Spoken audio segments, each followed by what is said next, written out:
ⲟⲩⲓ. Hello my friends, and welcome to this first active lesson of learning Coptic.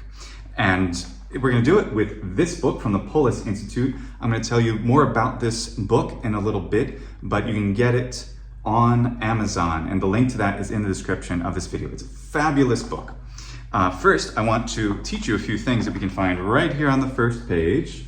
So we see Pai be Yosef.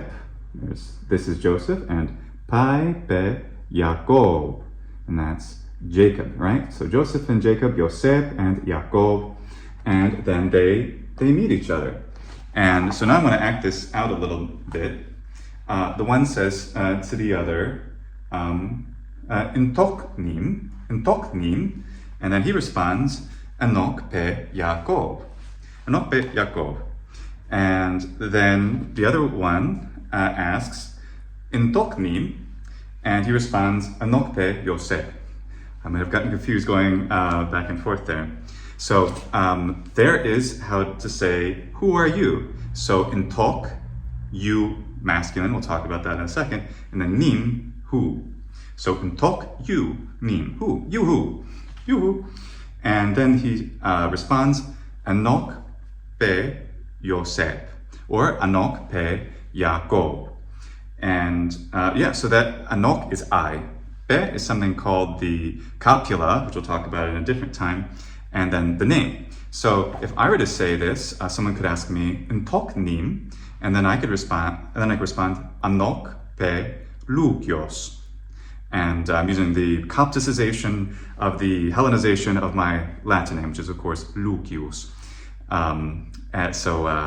Intoknim, and then I respond to myself, looking at myself, Anok pe Lukios. And so that's how this is. So now let me tell you a little bit about this book for a second. So this is by the wonderful Christoph Rico, who runs the Polis Institute, which is located in Jerusalem.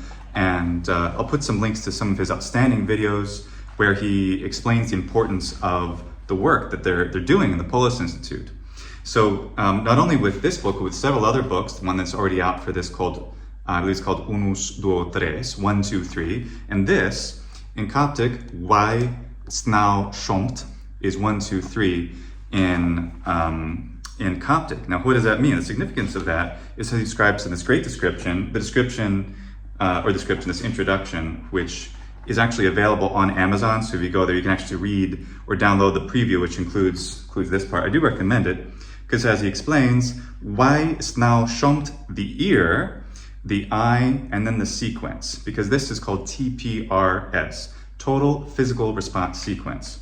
And another video Christoph Rico demonstrated years ago, the initial basic classroom of what you can do in an ancient Greek only classroom, where the instructor demonstrates with another assistant teacher different things like stand up, sit down, go to the window, and so forth, and all these different actions.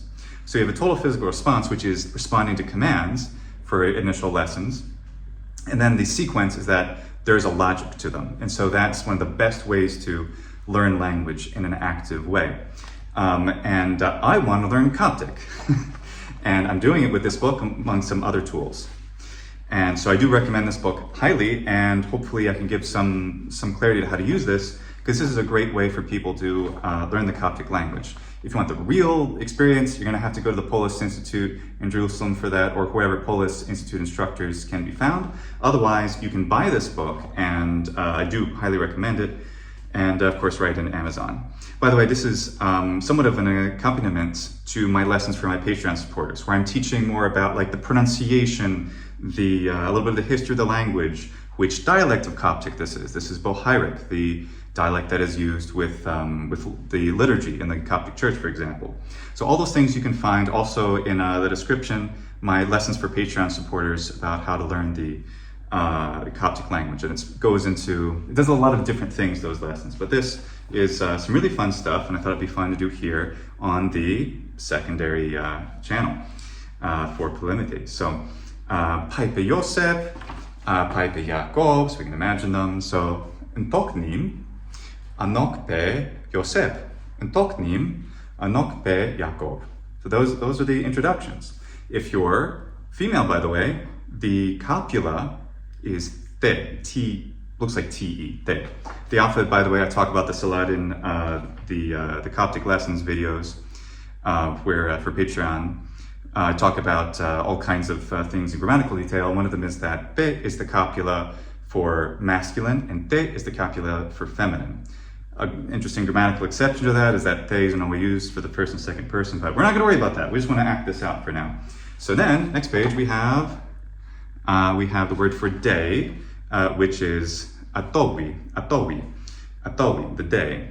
So, nani atowi, says the professor as he walks in. So let's do that. So, nani atowi, good day, buongiorno. And use some Italian for reference if that helps you. And students say, nani atowi.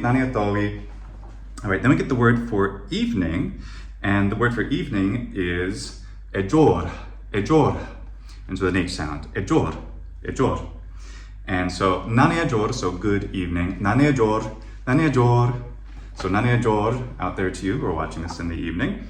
And then you can respond, nani ejor. And then we see the word for good day, like it's the middle of the day, and it's could be a leave taking.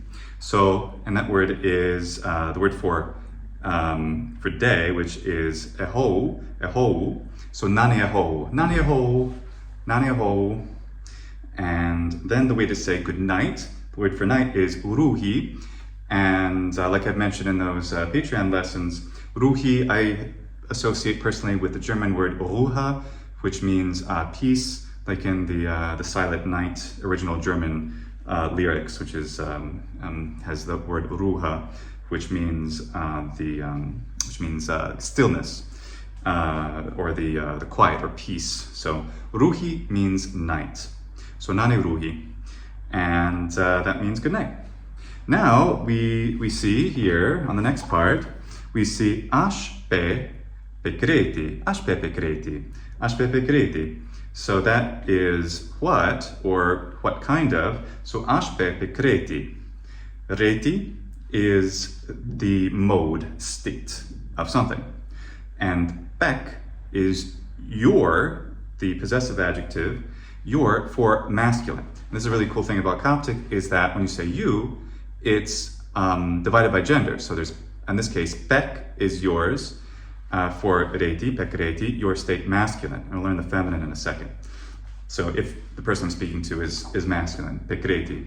So ashpe pek reti, so what's your state? And this seems to mean how are you? So ashpe pek reti. So if I'm asking just one of you, ashpe pek reti.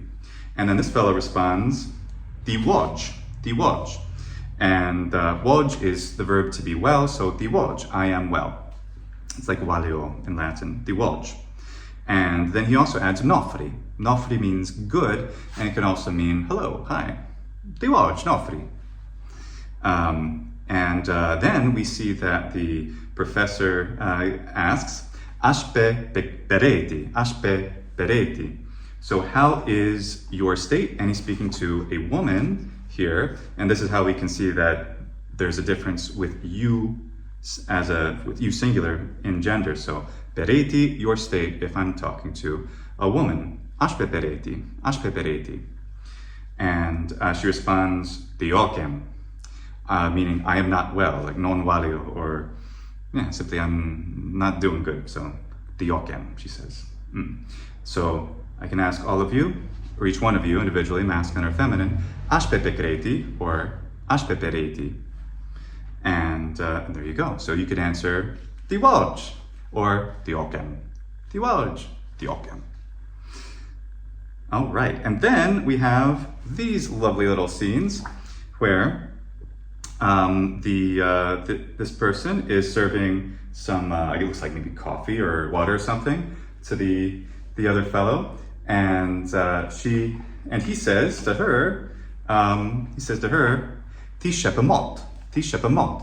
Ṭiġ-ħepimot means it means thank you. And it's something like gratiasago in Latin. It's literally the ḥepimot for thank you. This verb is a composite of hemot, which means grace. gratia in Latin, and the ship is related to having or possessing. So it's literally, in Latin, we actually happen to have an idiom like that, which is gratiam habeo. I have grace. It's a way to say thank you. Gratiam habeo. Also, gratias habeo can exist, but gratiam habeo. So, and then ti is the verbal prefix for I. We use suffixes or endings rather in, say, Latin or Italian, but interestingly, Coptic has prefixes. So, ⲟⲩⲁⲓ, I thank you, ⲟⲩⲁ. And then she answers, emon hli, and emon hli, I think she actually ehli, emon hli. In any case, emon means no or not, and hli means nothing. So it's like non niente in Italian, it's not nothing. It's a way to say you're welcome. It's like nil est in Latin, nil est. It sounds a little bit actually like nihil, hli, by coincidence. So let's see if I can remember those. ⲟⲩⲁⲓ. So thanks. ⲟⲩⲁ emon hli, ⲟⲩⲁ emon hli. And try it at home. And then she accidentally, while she's serving it, she accidentally spills it, which is very embarrassing. And she says, ⲟⲩⲁⲓ.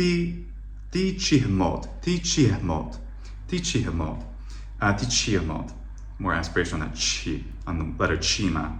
Again, see my videos linked in the description for patrons, which go into much more detail about this stuff. So, ⲟⲩⲁⲓ. And so that means, what would you do? If you spill something, you would say, ⲟⲩⲁ. So I'm sorry, or excuse me.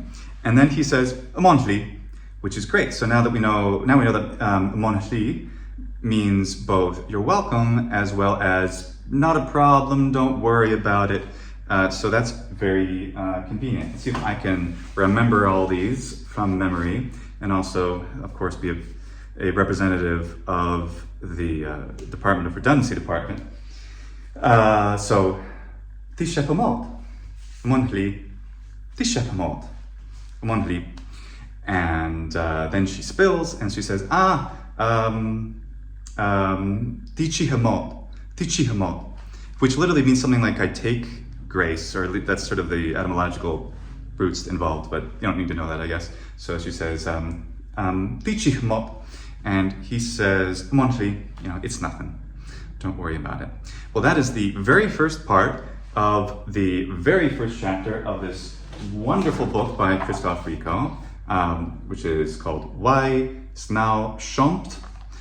It's in Amazon, and the link, because it's of course hard to spell, the link is right in the description for you, so you can go ahead and get this book. I strongly recommend it if you want to learn Coptic, teach Coptic. You can get a lot out of this book, even if you don't know the language yet. So I will say to all of you, ⲟⲩⲁ and ujai.